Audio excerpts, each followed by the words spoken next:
Welcome back, folks. This is episode 29, season 1.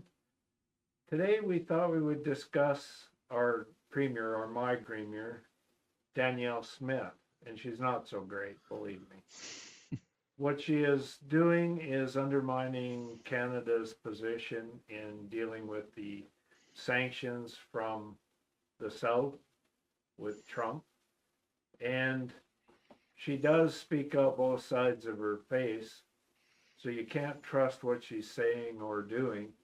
And for a floor walker, she crossed the floor in Parliament, so you do not know where she stands. She flip flops. Whatever is in her best interest is where she will go.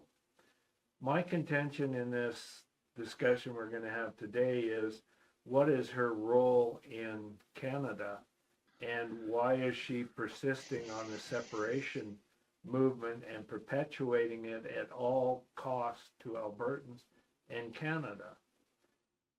So we thought we would discuss some of the issues from oil and gas to the management supply issue and to her interference in even such a disaster as the Jasper city burning up, and how people reported that her actions delayed fighting to protect the city of Jasper. And then she demands that an apology be given for those reports from the people that were involved directly in fighting the fire. How her government opposed Ottawa by blocking and interfering with the firefighting because it's apparently Ottawa's position or requirement to fight fires in federal parks. So we have a problem with distinguishing lines of politics to protecting what's best for Alberta. Would you like to put some comments in there, Cal? Well, one of the problems that we have in Canada, obviously, is inequity with the legislation. Quebec is pretty much guaranteed 1/3 of the seats in the House of Commons, regardless of how many people live in Quebec.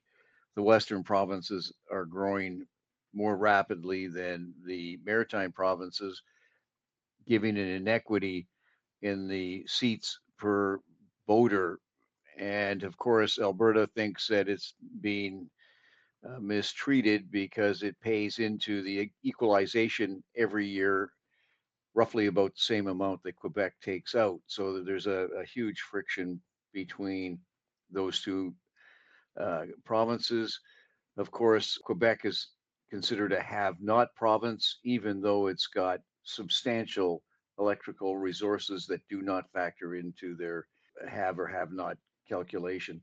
If the electric facilities were included, Quebec would be a have province, and of course that would cause nothing but problems at the federal level. So you can see why Albertans are cranky. Well, I'm a fifth generation Albertan, and I do not see the same viewpoint as many Albertans.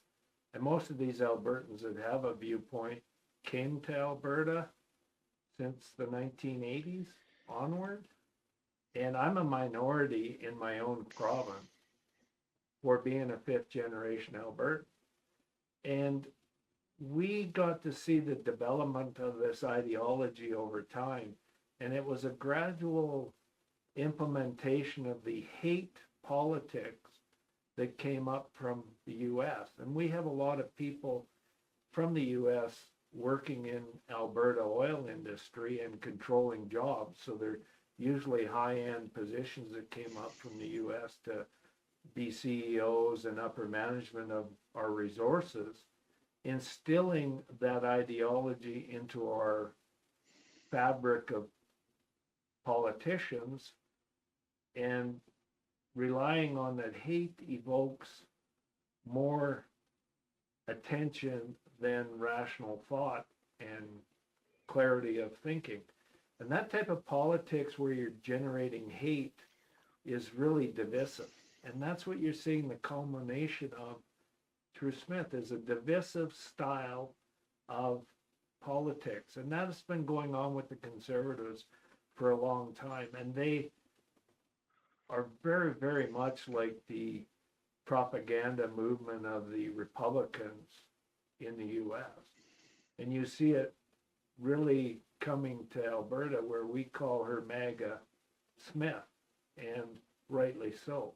I'm not too much up on Smith, but I know It's really bad here in Alberta with the propaganda, lies, and misinformation. And that plays to the benefit of foreign interests in Alberta. And when your politicians are all catering to foreign interests, you've really got to question what's going on. One of the issues is Smith tries to play the Trudeau card, which was a really good propaganda tool against the National Energy Program back in the early 80s. And for our viewers, the National Energy Program was implemented by Pierre Elliott Trudeau in 1981 to assist all of Canada in maintaining ownership 50+1% of all our natural resources, which included oil and gas. And in 1976, Petro-Canada, a federal crown corporation under the Liberal government, was one of the first companies to invest money into opening up the tar sands, or what you know as the oil sands now. It wasn't until Peter Lougheed sold our second largest generation of revenue and the ability to prop the price we receive for our oil. Peter Lougheed sold our crown-owned pipeline company that built all the pipelines getting gas and oil out of the province. In doing so, this initiated the federal government to have to look at ways of protecting Albertans from such corrupt practices of enriching foreign interests. And that's where the National Energy Program was originated. Then there was a massive amount of money and time spent by media, which was foreign owned, and US interests pushing Albertans to say you are against Ottawa protecting your interests and building refineries in Alberta and across Canada. And as a result, we didn't get any new refineries. We didn't get any pipelines other than going to the US. And it undermined everything about Alberta to be a strong component of Canada. Now, in light of Smith, I mean, it's been a conservative government and these same conservatives controlling everything. But Smith has brought all this to light in her continued war against Ottawa. When Trudeau was in power, Justin Trudeau, she was able to say, oh, Trudeau didn't do anything for Alberta, isn't doing anything for Alberta. And that was one of the most blatant lies there ever was, because the government before him was Harper and Kenney, and they did nothing to help Alberta. We knew there was a shortage of pipelines leaving Alberta, and Kenney and Harper could have easily federally passed legislation to get pipelines started and moved forward for east-west transmission to coastal waters. This was not done. Trudeau did do that, and Smith even conveniently doesn't let Albertans know that billions of dollars have been handed from Ottawa to subsidize the oil and gas industry in Alberta. So this is what really irks me, is this American style of lying and no accountability in the media or the press, because it seems to get more coverage being sensationalized. So this is a problem for me. One of the latest things is Smith is attacking supply management, trying to get farmers online with her about supply management. Now, the last time conservatives went after supply management was under Harper. They got rid of the wheat board. And what happened immediately after that? Farmers started crying because they couldn't get fair market prices for their wheat, because it was a capitalist-run adventure. The capitalists would, when there was a lot of grain on the market at harvest time, would offer them 10 cents on the dollar. I mean, that's an over-exaggeration, but they would offer a discount. Say, we're not paying for that. You got to get rid of it now. Only those that could hold on to their grain, which had a lot of storage area and capacity, meaning big farmers, could hold their grain for 6 months when there was a shortage of grain on the market, and then the capitalists would offer them a little more for their grain. And as a result, we had a lot of corporate farms being set up, and we had a lot of large family farms being set up, and the small farmers disappeared. They're getting fewer and fewer because it's uneconomical to operate a farm. So Smith now is going ahead with promoting in the media at her town hall meetings all across the province, mostly held in rural areas because the municipalities have basically said they don't agree with her policies. And she's trying to build a rally cry on they're going to look at dumping the supply management chain, saying it's unfair to Alberta that we get 9% of the quota and Quebec gets 31 or some percent of the quota when we have 11% of the population. But the supply management chain was to make sure that your area produced a little less than what was potentially consumed, so there wasn't a flood on the market, but your needs in your local area were met. And we have lots of milk and dairy products and eggs on the market in Alberta. We have no shortage of eggs and milk. But if you get rid of the supply management, big business has the opportunity to move in and kill the whole farming industry right across the board. So farmers, beware. This is propaganda that is instilled by the wealthy wanting to build bigger productions here in the province without any restraint. And that means there's going to be a flood of product on the market and your prices are going down, but your operating costs are going up because scaled business has reduced operating overhead. And that will hurt you in the long run. Cal, I know, Cal, you do not have the understanding of the farm industry, but the farm industry cannot thrive on these higher margins. No, I understand you don't step in cow pies. Yes, yeah, you don't, you So don't the Alberta government cornflakes. so the Alberta government's throwing out cow pies and hoping the federal government steps in them. That Right, and PP there running in a rural community to get reelected after he was shitting on his old riding of 20 years, representing him not getting anything done there, and they booted him out. He's a city slicker moving into a rural area promoting the supply management, hoping that gets his votes. Well, he just announced yesterday he was also didn't want a two-state solution to Gaza. Well, holy crap, buddy. You know, you're playing both ends against the middle, hoping these rednecks will support you. That I didn't hear that one. Yeah, he come out. They finally came out with a statement and said something. Yeah, exactly. So, but what he's doing is Smith is aiding him to get elected there and hoping that he gets elected there. And she's pushing the agenda of getting rid of these quotas and supply management. But I guarantee you, like a dairy farm cannot operate as efficiently as dairy farms in the US where they got warm climate. They have warm climate. What does that mean? It means their overhead costs are a hell of a lot cheaper than it would cost to produce the same milk in Alberta. And the only way you can try to reduce your cost is if you locked your cows in the stall and didn't let them outside at all during the winter and try to keep your heating costs down. Well, that's cruelty to animals. So you're not going to be able to compete with the US if you think you're going to get rid of this supply quota and you want open trade between US and Canada for dairy products like Trump is pushing. You're not going to get anything but more farmers going broke, and then you're going to be wishing you had the supply management back in place. But once the barn door is open, all the cattle are gone because it will wipe out the herds as well. So you've got a problem when you start following blindly city folk that have no idea of what rural aspects are or the cost of running businesses on farms. Now, you'll have some farmers that are big farmers saying, yeah, they want that. Well, yeah, I know you want that because you plan on getting bigger and bigger and absorbing the farms next to you. We've seen that happen for the last 30 years in Alberta. But you won't make it against a Quebec firm or farm or a Quebec industry for the supply management because their winters are not anywhere near as severe as ours.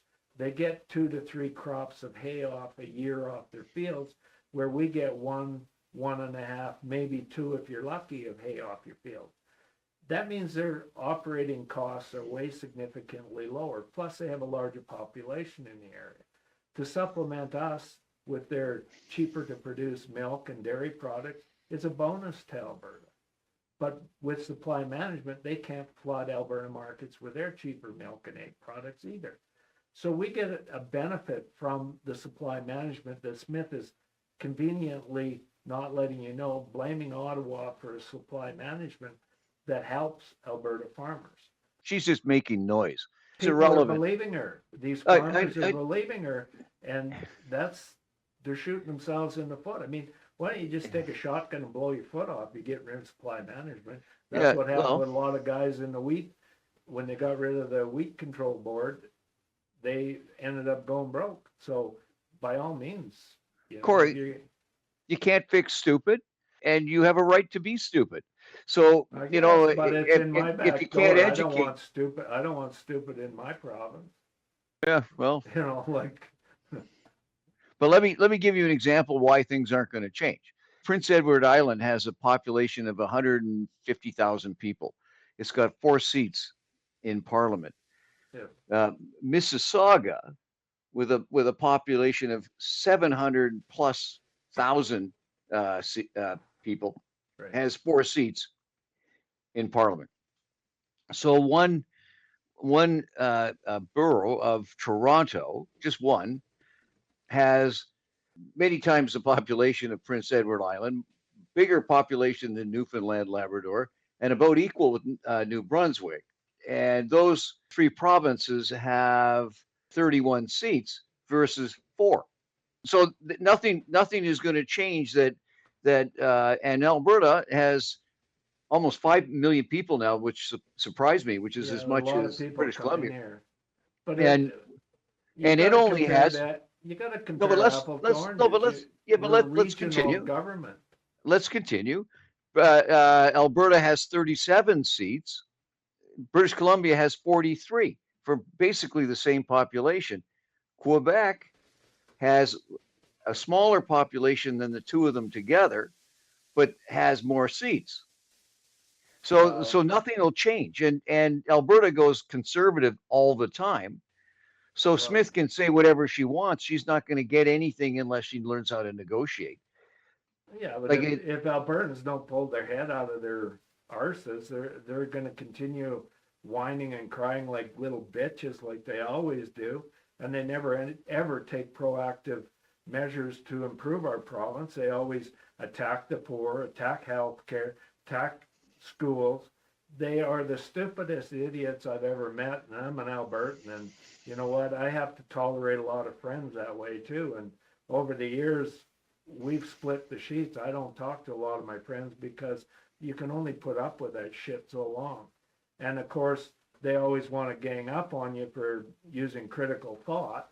So they'll come at you in groups like gangs, trying to convince you that they're right by the louder they yell and the dumber they sound, that they're intellects. Well, that isn't the way it works, but it's been working very effectively in Alberta. And now that they've seen the epitome of it with MAGA Smith, I think a lot of them are waking up. And they're waking up because a lot of them were very Trump supporters. And now they're going, oh, we can't support a pedophile. We can't support an alleged pedophile. We can't support sexual predation. We can't support felony. We can't support fraud. We can't support all this, but hopefully everybody forgets what we said, that we love and support Trump. So no, we don't forget, folks. We do know, we have labeled you, and you will have to carry that for the rest of your days. And in Alberta, that movement had a lot of traction. And now it's quietly, you see the people quietly disappearing from the limelight. When I walk up to them, they are less vocal, they don't speak it. And you know what? Now it's time to act and get into modern politics and quit the rhetoric of slander and lies. And I think Alberta is going to change. And I think this change starts with Mr. Nenshi in the NDP. I think he has the ability to start the change in Alberta. I don't know if he will make it a continuous change, but it is something that's going to happen. And any by-election to vote PP in, you're just shooting yourself in the foot. He is not pro-rural Alberta. He is not pro-oil and gas. He is not good for Alberta. He claims he was raised in Calgary. Well, Calgary has its own issues, and I know he hasn't done much when he was under the Harper government to help out Alberta. So why would you bring somebody in that clearly is not good for Alberta? So that's my rant on that, if you didn't notice. Well, to bring it up to date, Smith's asking, or was asking, the court in Alberta as to whether the referendum question Hold it. Smith wasn't. It's the elections officer in charge that did, and Smith is objecting to it. She says, why do you have to bring it to the court to approve the wording of the question? And the question is, pretty ambiguous. Well, she hasn't signed off on the proposed referendum question, apparently. The referendum question should be very simple and straightforward. Do you as an Albertan want to separate and form another country? Or do you want to stay part of Canada? There should be no ambiguous statements. I think their statement is pretty ambiguous. Do you have it there? Well, it's something about needing 177 signatures to put the question on the ballot. I'm not sure. I think what is their question? It's pretty ambiguous, the question they're asking. I saw it a while back. It was basically, do you think Alberta should separate? I think was the question, wasn't it? No, it was a little more ambiguous. It didn't cover, that we'd have to form our own country. It left it very vague. Are we separating to join the U.S.? Are we separating to do our own country, or are we separating and joining Great Britain? It doesn't answer the question, right? I mean, maybe we're separating and forming a country with Quebec, since we're equal partners in handing money to Quebec, right? According to Smith. And that's another propaganda lie. There's no money handed directly from Alberta to Quebec. It gets laundered in Ottawa first. Yeah, it gets laundered in Ottawa, and then it's Harper set down the terms to which Quebec was going to get money. That's Harper. That's the Conservative out of Calgary. He's the one set that down. Yes, Trudeau didn't change it, but why would you, if Alberta's whining and crying? Keep it the same as your Conservative set up for you to have. And you never whined when Harper had it set up. You only whine when a Liberal government's in charge. It's hypocrisy in its finest. So no, I can't find that quickly looking for the separation wording, but it is ambiguous. But like one of the things coming out of Ottawa now is looking at an energy export tax of 15%. And I do think Ottawa should start taxing goods and resources that are being clearly undervalued and exported. Once they leave the province border, the federal government should be in charge of all products, including oil and gas, so that we're not subject to Smith offering the gas and oil at a cheaper price to her U.S. counterparts that support her election campaigning and rhetoric and news in the media and own the media stations. So it cuts off outside foreign influence, and there's a lot of it in Alberta.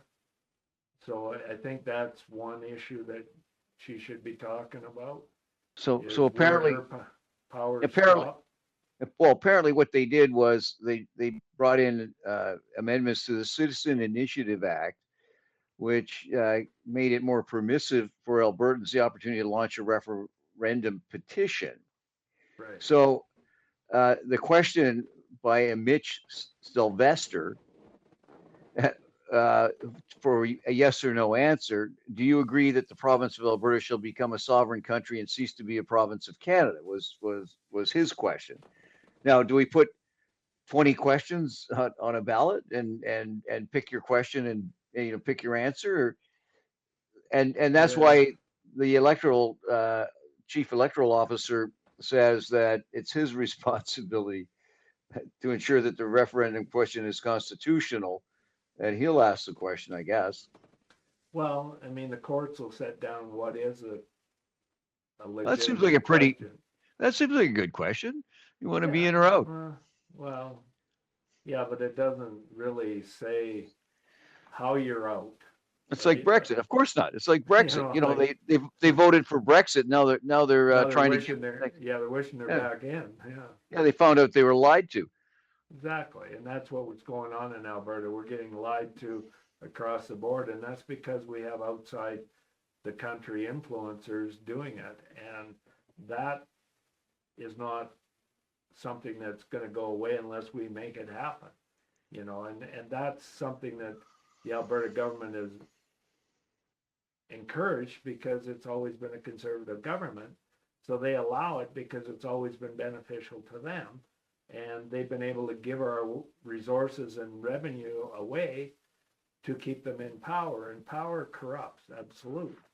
And who's paying the price? Albertans. We should be like the Saudis of North America. We shouldn't be paying taxes or anything. Like in Saudis don't pay taxes because instead of giving all the money to the wealthy and the foreigners, it's going to the citizens. So you can look at it however you want, but we have been duped, we have been lied to, we've been manipulated, and as a result, we pay higher taxes, we get less services, and we're basically getting it up the wazoo everywhere we turn. And if you vocalize against it, you won't be employed, you won't be hired, and you'll be tried to be ostracized and thrown out of the province. I used to speak up in my small hometown of Innisfail. Well, guess what? Nobody would hire me in Innisfail. They didn't give you the keys to the city hall? No, like they wouldn't hire me. They ostracized me. This is when I was young. I just had to leave to get work and employment. And that's how they do it. And that's a common knowledge in Alberta that if you oppose the oil tycoons that are putting in play the politicians, you will be basically shut out at every opportunity you can. And that will follow you. I mean, it has followed me and my businesses ever since. It's probably why our podcast gets cut in and cut out. Somebody with a switch is toggling it on and off. I have no idea, but it is a reality. I'm not the only case that's been prejudiced in Alberta. I know lots and lots of people who have when they spoke out, especially in the 80s. So just be aware that, all is not truth in the media, and Smith is talking with a forked tongue. And she has no problem lying to you or deceiving you. And that is not what we need at this time. I mean, that we need somebody with a stable head on their shoulders, and especially to deal with Trump. I guess we covered most of my points. Is that supply management is your big rally cry right now, and that's bullshit. And if any farmer believes that, don't come crying to me like you did when the wheat board went down, because I'm just going to laugh in your face. You can't get any stupider than stupid. So anyways, this guy Sylvester has a lawyer that helped him draft the question. Yeah. His name's Jeffrey Raff. And when I look at the Alberta Law Society, it's alleged that Jeffrey R.W. Raff threatened criminal charges, including for murder, in an attempt to gain a benefit for a client, and that such conduct is deserving of sanction. And of course, he's in tight now with It Smith, is so he didn't it get is any sanction. well, no, He there's a won't get hearing. anything. Well, there's a hearing coming up. But it's alleged that Jeffrey Raff's sent correspondence directly to the opposing party when he knew Art to know the person was represented by a lawyer. Yeah, but you know the Law Society in Alberta is corrupt. We'll do one on that. I got lots of data showing the corruption in the Law Society. He communicated in a discourteous, offensive, and otherwise inconsistent with the proper tone of professional communication. Yeah, and he will So, get so nothing because he's in tight now with Smith's separation movement. So he will see nothing. That's like the people that blocked the Coutts border got nothing. And these supporting of criminal acts by the government should in and of itself be enough for voters to realize that you're being duped, that you do not want governments that turn a blind eye to crimes, because that will label us just the same as the US. And down the road, it will affect our commerce and our businesses and investments. People shun away from investment. So all of a sudden, we're only going to get fraudsters and criminal investors in Alberta that would follow, such systems. so he's already he just yesterday. It's hard to imagine. It doesn't get any better than this. I can So, just see from in your eyes, it's got to be so good. yeah.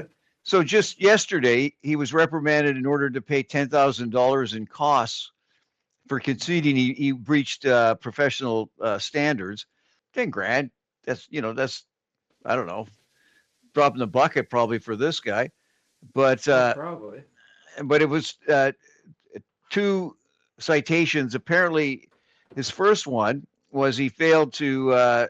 He was fired by the Thunderchild First Nation, but failed to cooperate in transferring legal records to his new lawyer, taking 6 months to eventually transfer the documents. The second citation states he misrepresented to the court that he remained Thunderchild's First Nation lawyer in November 2019, when in fact they had sacked him 2 months earlier. Wow. So he's got a current track record, and he's got an up and coming hearing. So, and he's on the Smith train. Yes, Woo-hoo! yeah, Nothing yeah. will happen to him now.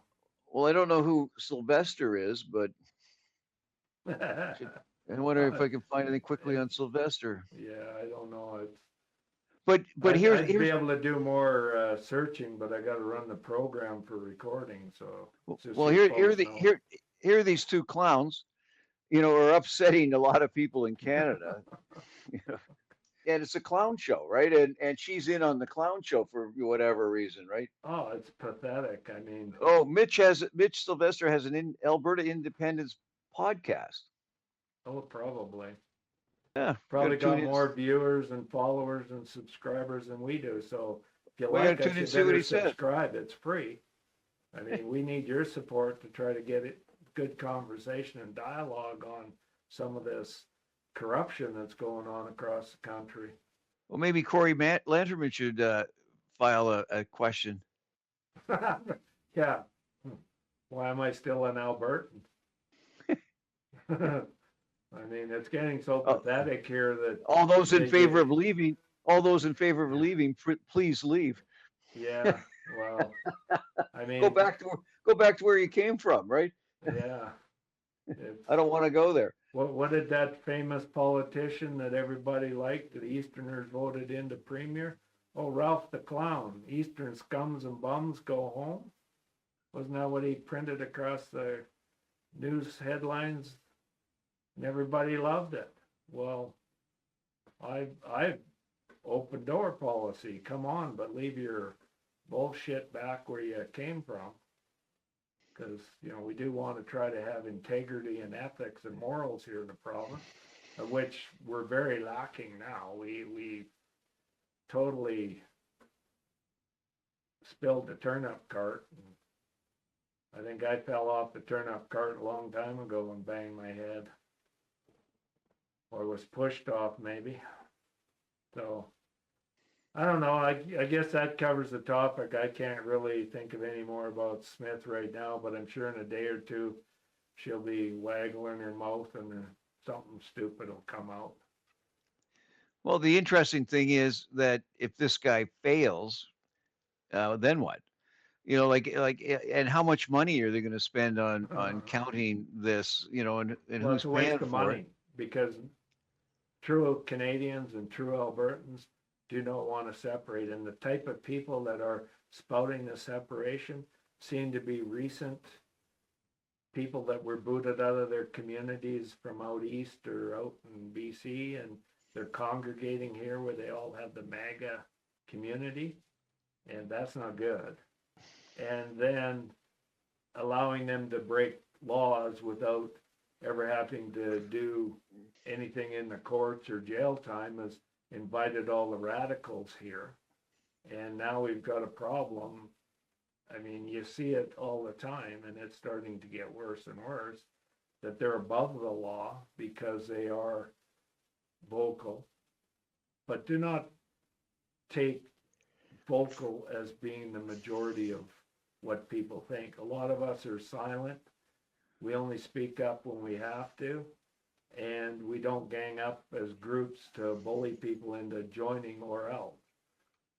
I think Alberta will refuse separation, and rightly so. We are Canadian, but I guess we will have a vote on it. I don't think they'll get that far. You don't think? Nah. Yeah, well, I think there's another vote gonna get caught, is gonna be pushed out before that. It's already, I think, seeking approval. It's a vote on staying in Canada is how it's worded. Who wants to stay in Canada? And that's being pushed out here now. So I don't know who's doing it, but I think they'll get that plebiscite done long before the separatist movement will get it. Well, here's the whole stupidity about it. You can do it over and over and over again, and you only have to win it once. You know, it's like Brex. You know, you can keep bringing these referendums back forever. And when do you say, okay, we voted, that's it, we're not doing this again for, I don't know, decade or so. And then again, you know, if you vote to leave, like, remember last year, maybe a year and a half ago, Smith started floating the plan that Alberta wanted to run its own pension plan, and that I forgot about that. They were entitled to the entire Canadian pension plan as compensation. Yeah, real inflated value that we're so influential that we give over 50% of all the money generated in the country comes from Alberta. It's all math. Holy crap! It's all math. But in any event, that's where it started, right? Where you start talking about this massive amount of money that's being ripped out of Alberta and spread around the rest of Canada. You know, there is a bit of a point there, but one of the other things that I find appalling is Alberta has a surplus, yet they've allowed their healthcare to deteriorate.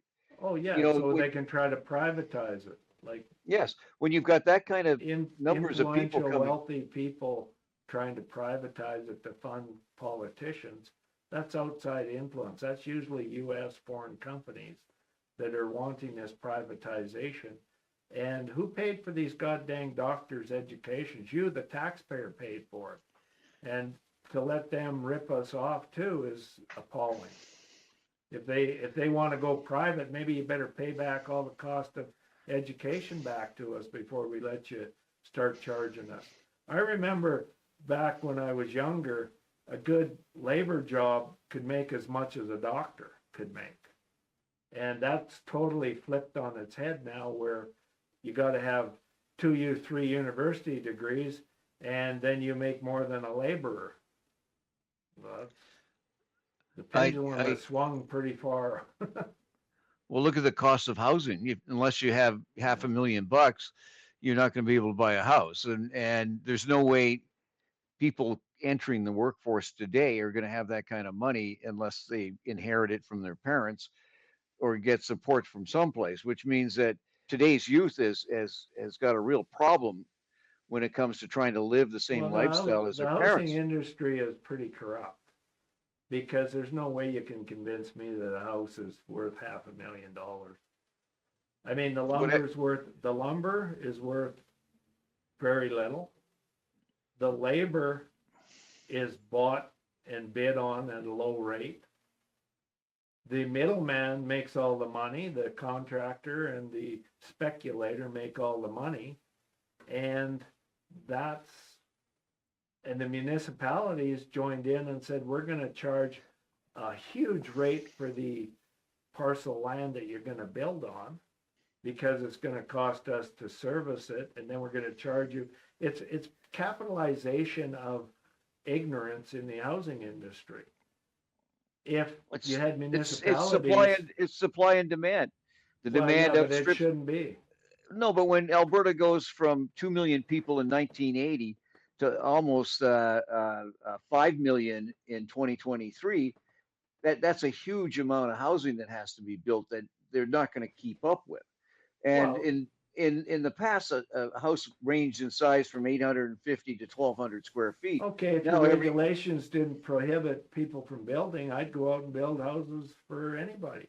I mean, I used to be a contractor. I can go build a house, but the regulations, laws, and the upfront fees and everything else, it's prohibitive. There's no point in even doing it. There's absolutely no point unless you're gonna go into it at big time scale and you got millions of dollars backing you, so you can run multi-projects all at the same time.